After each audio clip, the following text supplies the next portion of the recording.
En Roma, no todo ser humano es considerado persona. Mi nombre es Iván Capa. En esta ocasión vamos a presentar y vamos a explicar los conceptos básicos de la persona en el derecho romano. Si bien es cierto, tenemos que remontarnos a su historia y a sus definiciones precisas, en la que tenemos en cuenta que la definición de la palabra persona viene del latín, que es personare, que significa producir ruido. Básicamente en la antigua Roma se utilizaba la palabra persona para definir a unas máscaras que utilizaban las personas en diferentes eventos, representando ya sea diferentes estados de ánimo, como es alegría, la tristeza, como la emoción, para lo que eran sus obras teatrales. En este caso, nosotros considerando la doctrina del derecho romano, tenemos en cuenta que existen dos tipos de persona: la persona física y la persona moral. En esta ocasión vamos a comentar y a definir todo acerca de la persona física. Tenemos que hacer una diferenciación muy clara en este caso entre ser humano y persona. Básicamente, ser humano es aquella definición de el cuerpo al que se le proporciona una alma racional, mientras que persona se considera el momento que adquiere ciertos atributos. Si bien es cierto, en Roma no todo ser humano es considerado persona, puesto que para pasar de una figura de ser humano a persona tienen que darse diferentes características. En este caso vamos a hablar sobre las características básicas sobre la personalidad. En este caso, el Status Libertatis nos explica que básicamente es el hecho de que la persona sea libre de todo derecho o de dominación alguna. En este caso tenemos también el Status Civitatis, que quiere decir que la persona reside en el área, que es propiamente del lugar. No se considera así a los peregrinos, personas que están de paso por la ciudad.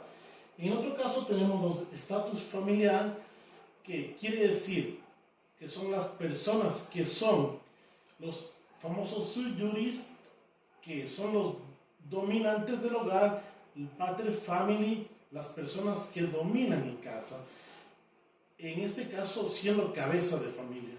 Si bien es cierto, tenemos en cuenta diferentes factores y vamos a hablar y especificar un poco más acerca de ellos. Tenemos que tener en cuenta que todos los derechos en la antigua Roma son de carácter hereditarios. ¿Qué quiere decir esto?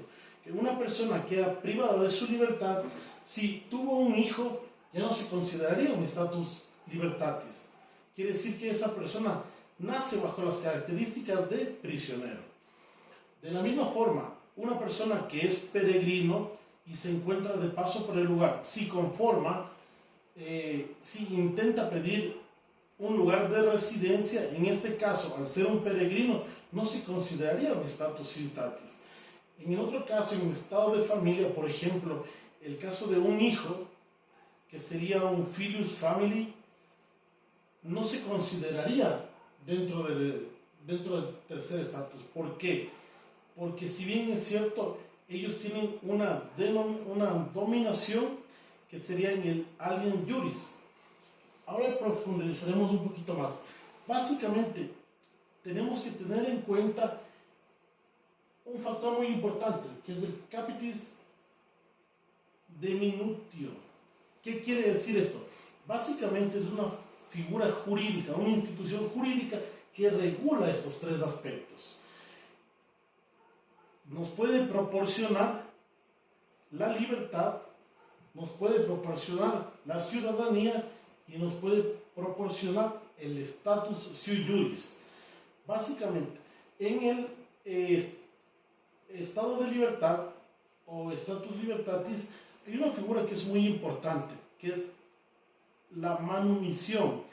Quiere decir que se puede tener el estatus de libertad por dos conceptos, ya sea por herencia o la segunda, ya sea por manumisión.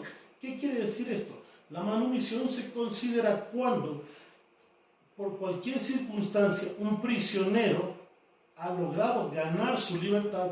Recordemos esto, que en la antigua Roma era muy clásico, la gente que batallaba en los coliseos, cuando ganaba, cuando se proclamaba campeón, lo que hacían era el concederle la libertad.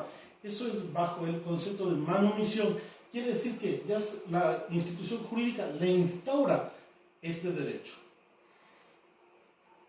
Si bien es cierto, dentro de lo que es el status civitatis, tenemos que tener en cuenta una cosa. Al nosotros gozar de la ciudadanía propiamente romana, tenemos un acceso privilegiado a lo que serían los cargos públicos.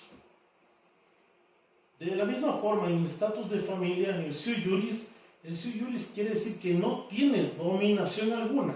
Quiere decir que es la persona que encabeza la familia. Por lo contrario, el angeli juris, que es la persona que se encuentra bajo dominación. Como comentábamos, en el capitis diminutio existe la regulación de estos tres principios. Quiere decir que el capitis nos va a determinar si por cualquier tipo de infracción nosotros gozábamos del derecho de la libertad, podemos caer en el estado de prisioneros. Entonces, ambiguamente al concepto de libertad tenemos, por otro lado, los prisioneros. En el status civitatis tenemos que tener en cuenta que tenemos los ciudadanos de residencia y también tenemos los peregrinos, entonces que sería lo contrario. También tenemos en la parte del status familiae, tenemos en cuenta que dentro de este status el pater familiae es el que domina de cierta forma lo que es la cabeza del hogar. Y se puede dar una situación, en este caso, ya no sería por una figura jurídica, una institución jurídica, sino que, por poner un ejemplo, el hijo en este caso pide su emancipación, se emancipa del hogar, se emancipa de su padre, entonces ya no estaría la figura del sui juris, la persona que domina, la persona que es la responsable. ¿Por qué? Porque simplemente se consolida otro núcleo familiar. Acotando un pequeño detalle, siempre y cuando se dé el estado de libertad, el estado de ciudadanía y el estado de familia, estas tres características o estos tres atributos dan una capacidad jurídica. ¿Qué quiere decir la capacidad jurídica? No es otra cosa más que la capacidad legal de poder contraer obligaciones y responsabilidades. Y tenemos la capacidad de obrar también. Ya. Tenemos que tener en cuenta un detalle que es muy importante y muchas de las veces lo solemos confundir entre los derechos personalísimos y los atributos de la persona. Dos conceptos muy parecidos, pero totalmente diferentes.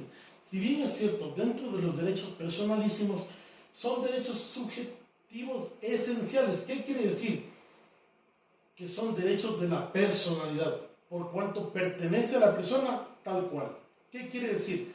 El momento en que una persona nace, son derechos que no se le puede quitar bajo ningún concepto. En este caso vamos a poner unas 6 características específicas de los derechos personalísimos para comprenderlo mejor. Primero, que son innatos, quiere decir que propiamente el momento que tú naces ya lo adquieres.